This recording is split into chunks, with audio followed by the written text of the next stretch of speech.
She cradled him in silence, Queen Mariana of Austria, staring into the lifeless eyes of a newborn who already looked half dead.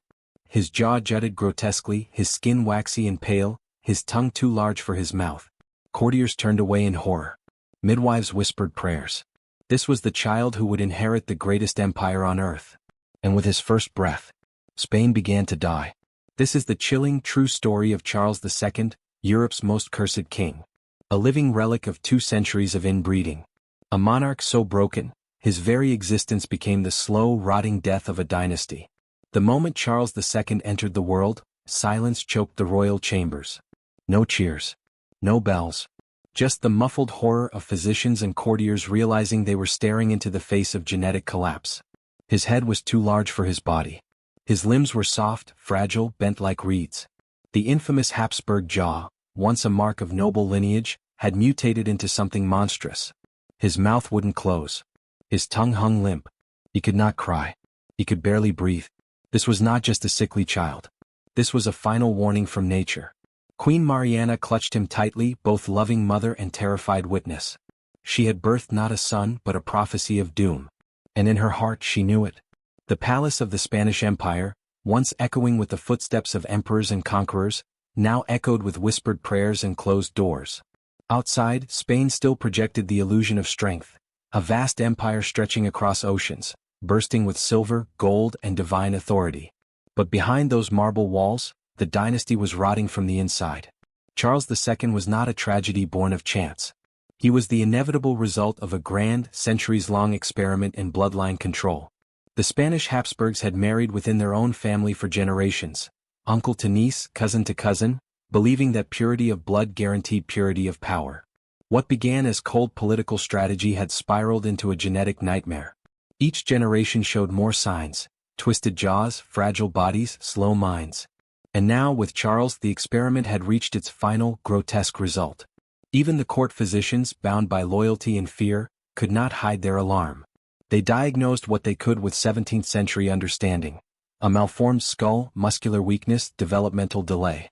But no diagnosis could explain what they truly saw: that the future king of Spain was barely functional. Feeding him was an ordeal. His disfigured mouth could not create suction, so he had to be fed with custom-made instruments. Speech: impossible. His tongue was too large and his brain too slow. Months passed, then years, and still no words came. Just noises, garbled and pitiful, understood only by the few who attended him daily. The queen refused to believe what everyone else already knew. She called in mystics, priests, healers. She prayed until her knees bled on the cold chapel stones. Spain could not afford the truth, that its mighty empire now rested on the back of a broken boy. Foreign spies and ambassadors sent reports back to their kings. They spoke of a prince who couldn't speak, who stumbled when he walked, who drooled during audiences. They laughed behind closed doors. But they also began to plan, because the Empire of Spain, the empire on which the sun never set, now had no future. And as Charles grew older, the horrors only deepened. The golden palaces of Spain masked a house built on incest, denial, and superstition. The same blood that conquered continents was now too damaged to carry forward life. And yet the charade had to continue. Official portraits flattered him. Courtiers bowed and declared him healthy. But in their eyes was the truth. This child, this boy king-to-be, was the living corpse of a fallen empire.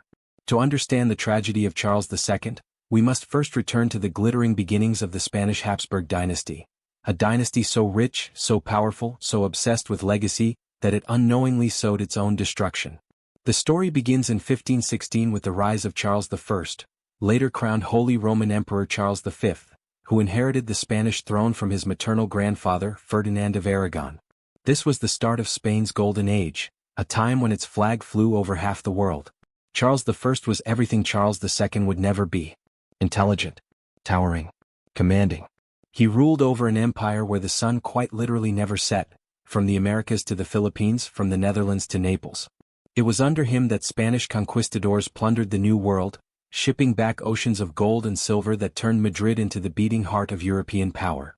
His son, Philip II, would cement that dominance, ruling from the mighty El Escorial, a palace monastery carved from stone that radiated imperial grandeur and Catholic zeal. Spain under the early Habsburgs was unmatched. Its navy, its armies, its wealth, all unassailable. It dictated art, fashion, religion. Velázquez painted its court. El Greco painted its soul. Cervantes wrote its mind. And yet, even as Spain built an empire, the Habsburgs began building something far more dangerous, a bloodline without escape. They married their cousins, then their nieces, then their own uncles and aunts, all to keep their holdings pure, to ensure that no outsider touched what was divine. But nature doesn't care about royal titles. It demands diversity. And the Habsburgs refused to listen. Philip II married his niece, Mary of England, then his cousin Anna of Austria. These alliances seemed brilliant at the time, politically airtight. But each one tightened the noose around their future. By the time of Philip III, the first visible cracks began to form. Though still capable of ruling, he lacked the sharp mind of his predecessors. He was passive, distracted, and his health faltered in strange, unexplained ways. Even his children showed signs: short lives, mental instability, frailty. The empire was still too rich to notice what was coming. The Spanish court remained a marvel, gleaming with gold, echoing with sonatas, surrounded by towering palaces and endless ceremony. But behind the silks and incense, something deeply unnatural was growing. With Philip IV, the decline turned steep. Born in 1605, he represented the moment when the royal bloodline began to rot from within. His portraits by Velázquez hid the worst of it. But court documents and foreign observers told a darker tale. A man prone to confusion, increasingly reliant on favorites, and clearly showing signs of mental and physical degeneration. Then came the most disastrous union of all: Philip IV's marriage to his own niece, Mariana of Austria. The two shared so many ancestors that their family trees nearly overlapped. It wasn't a marriage, it was biological Russian roulette. And the bullet was already in the chamber. The result of that union would be Charles II. The Spanish court, ever obsessed with ritual and appearance, pretended all was well. But inside they knew. They saw the miscarriages, the stillbirths, the infants too deformed to be shown in public. Every failed pregnancy became another whisper in the hallways of the Escorial. Was it God's punishment? Or nature's revenge? By the time Mariana was pregnant with Charles, she was a ghost of a queen. Young in age but hollowed out by grief and superstition. Her body had already rejected so many children. Her mind was cracked by fear. And yet the pressure to produce an heir, to keep the Habsburg fiction alive, was relentless. When the labor began, the palace was sealed off. No outsiders. No noise. Just candles, priests, and fear. And when Charles was born, they saw the truth immediately. The birth of Charles II was not a celebration. It was a quiet panic wrapped in velvet and gold. The child was deformed, visibly, undeniably. And yet the empire needed a king. So the charade began. The doctors said nothing. The courtiers smiled nervously. The priests spoke of divine tests.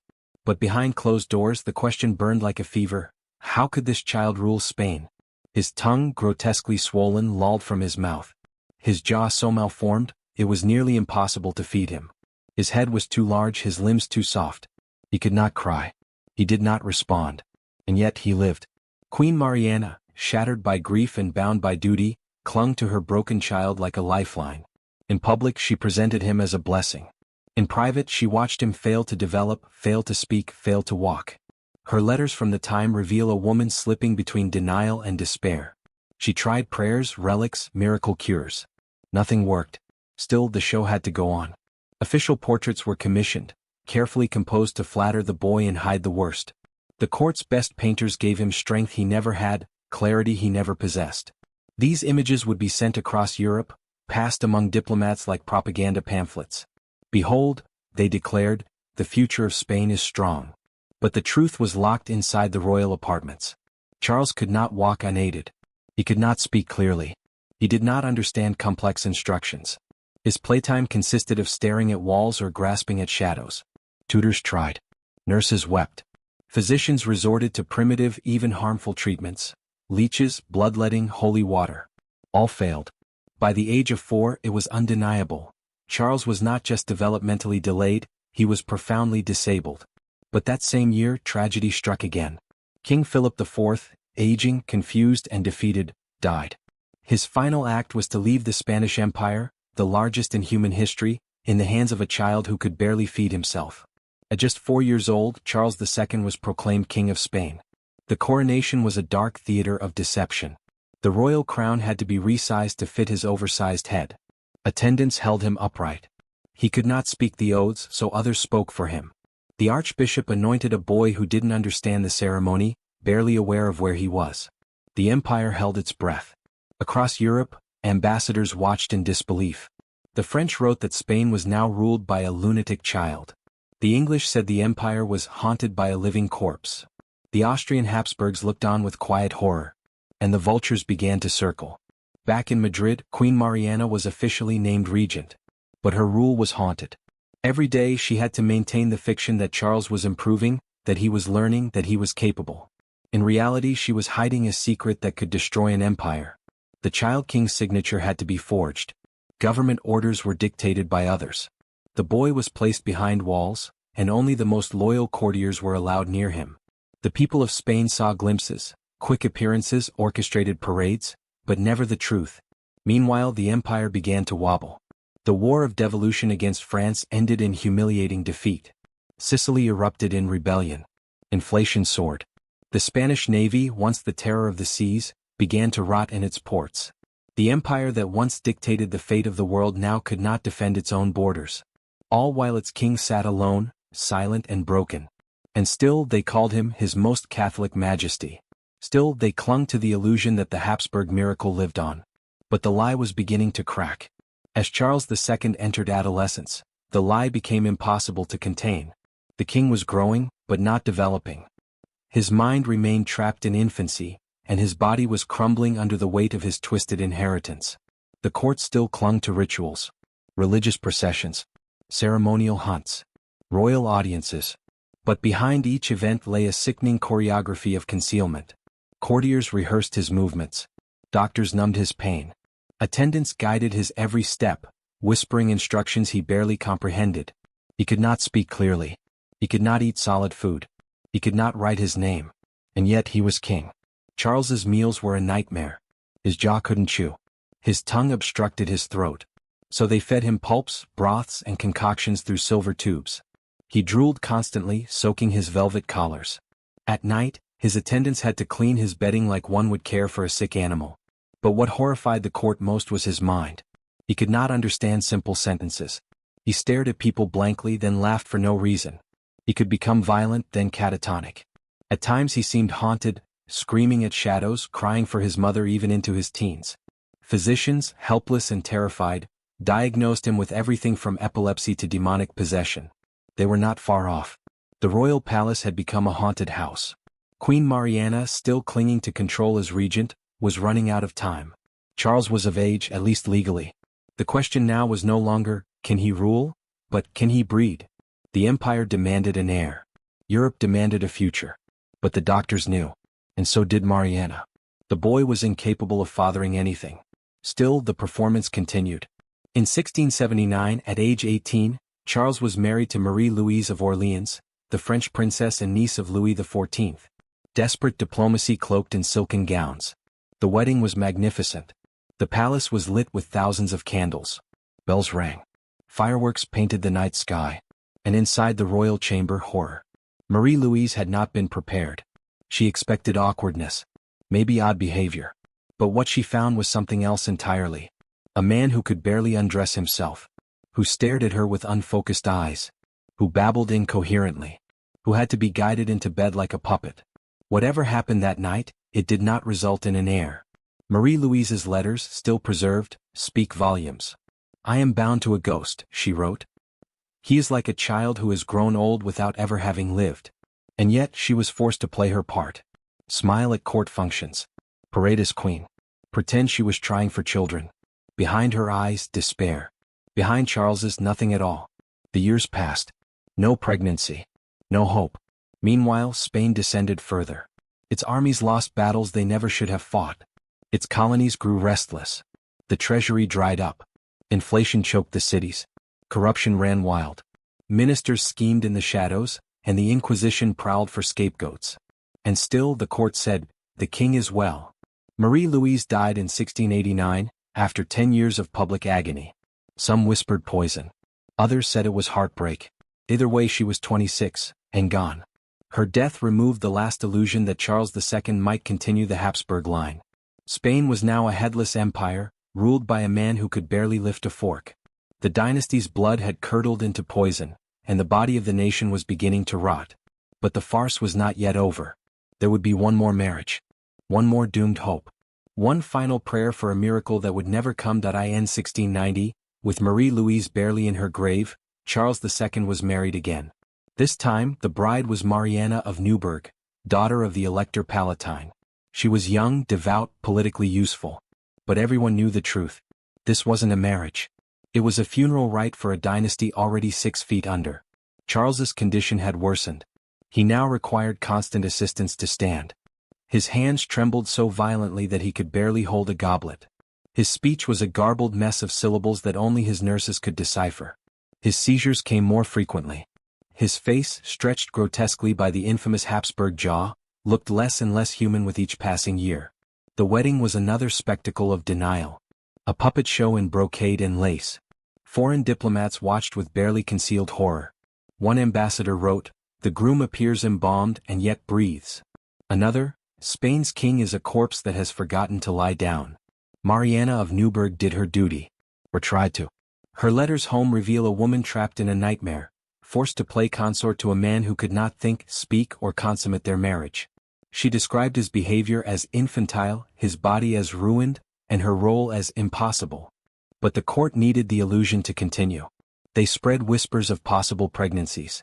They commissioned portraits that softened his deformities. They orchestrated public appearances, brief, highly choreographed, and deeply misleading. Behind the curtains, Spain was rotting. The empire was collapsing into irrelevance. Trade routes disintegrated. Colonial governors acted independently. The navy withered. Corruption and bribery replaced governance.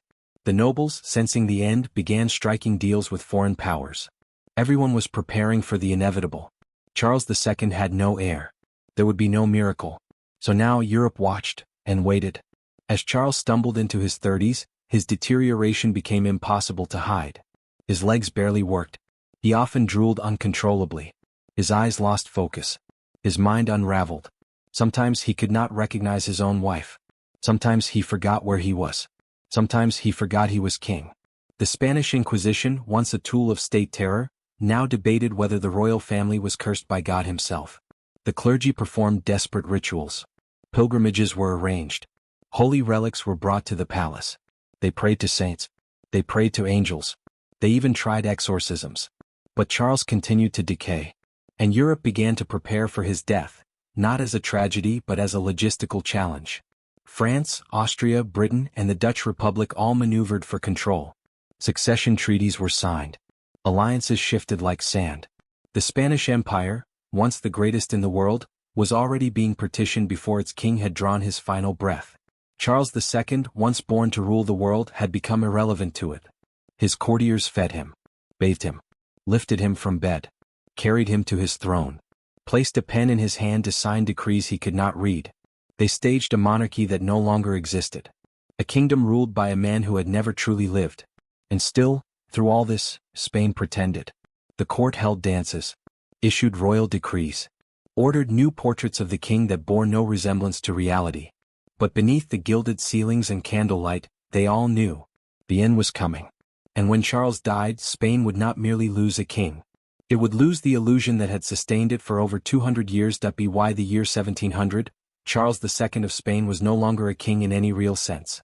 He was a relic, a withered husk propped up in silk robes, a tragic echo of a bloodline that had defied nature for centuries, and finally paid the price.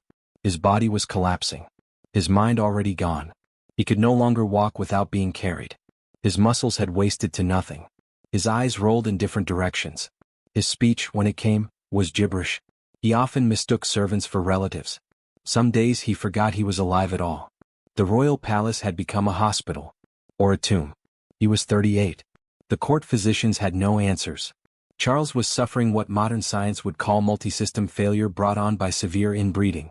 But in 1700 they simply called it decay of the royal spirit. They bled him. They forced tonics into his mouth. They chanted prayers. They offered indulgences. They watched him convulse and foam and faint, and wrote it all down in shaking hands. The end had come. Foreign ambassadors described horrifying scenes.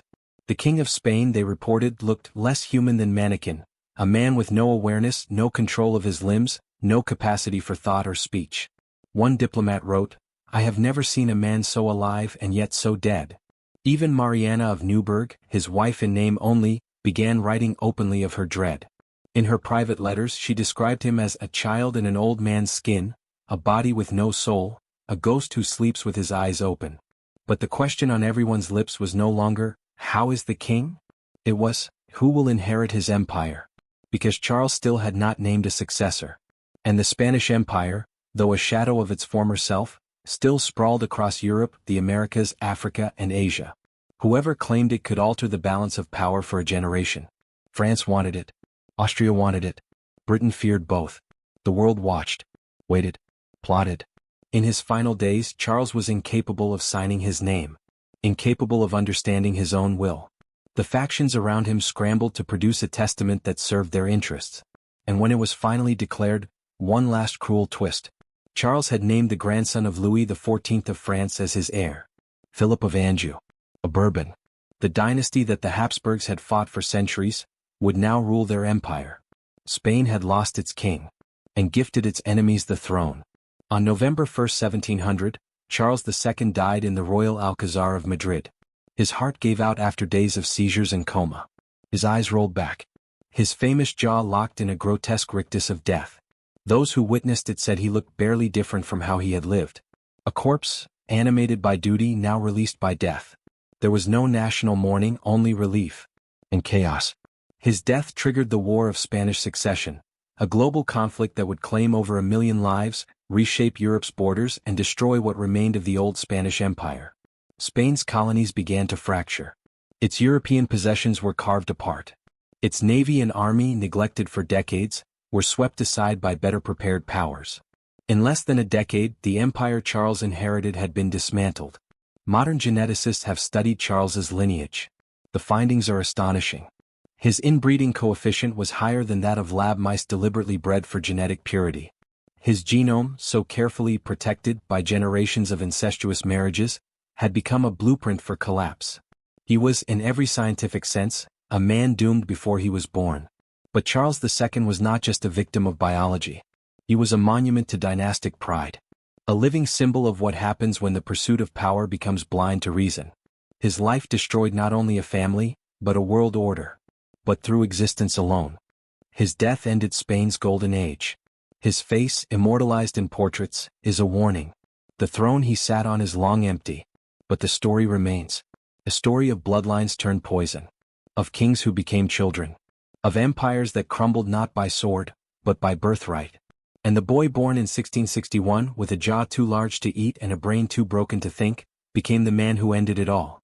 Not through war. Not through tyranny. The death of Charles II did not bring peace to Spain. It opened the gates to hell. Within weeks of his final breath, Europe descended into one of the bloodiest power struggles in modern history, the War of Spanish Succession. It was not fought for ideals. It was fought for spoils. His empire, once vast enough to defy the rising and setting sun, was now a carcass to be divided. France and Austria, cousins through blood, now enemies by ambition, mobilized their armies. The Bourbon Philip of Anjou, named heir in Charles's will, was crowned Philip V of Spain. But the Austrians cried foul. The Habsburg claim was not just political, it was ancestral. And they would not allow France to seize both the throne and the legacy. What followed was 13 years of devastation. Cities were razed. Borders redrawn. Hundreds of thousands died, all because one man had no heir. But Charles II had done more than end a dynasty. He had punctured the illusion of divine rule. For 2 centuries, Spain had claimed God's favor. But what God would allow his chosen monarch to drool, stagger, and decay in plain view of his subjects? What God would bless a line so warped by its own arrogance that its final king could not read, write, or speak? In Charles, the myth of blood purity had collapsed. Forever. When the war ended, Spain remained intact, barely. The Bourbon dynasty, foreign to Spanish soil, now sat on its throne. The Habsburg name lingered like a ghost, but its power was gone. Its palaces remained, hollow and cold, monuments to vanity and extinction. The Spanish Inquisition faded into irrelevance. The nobles who had once trembled before the throne now turned their allegiance to whomever held the sword. The empire itself unraveled. The colonies that had once worshipped the king across the ocean began dreaming of freedom. That dream would become reality within a century. And Charles? He was buried beneath layers of marble and myth. His tomb is quiet, ornate. But no amount of gold can mask what he truly represents: the price of ambition when guided by fear instead of reason. The legacy of Charles II is not merely that he died without an heir. It is that he was never truly alive in the way a king must be. His life was a stage performance in which the actor could not speak. His reign, a parade of masks worn by those too terrified to confront the truth. But history does not look away. History remembers. It remembers that royal blood is not divine. That no crown, no matter how ancient, can escape the laws of biology. It remembers that when a family worships its own reflection too long, it ceases to see the rot behind the mirror. And so the story of Charles II does not end with his death. It echoes, in the wars that followed, in the science that would one day explain his afflictions, and in the silent, shrouded rooms of European palaces where rulers still speak of legacy while ignoring the lessons buried in royal tombs. He was born with a jaw too large to close, but a voice too quiet to be heard. And yet his silence became the loudest scream in the history of monarchy, a scream that shattered a dynasty. Charles II of Spain. The boy who could not speak. The king who could not rule. And the man whose death rewrote the map of Europe.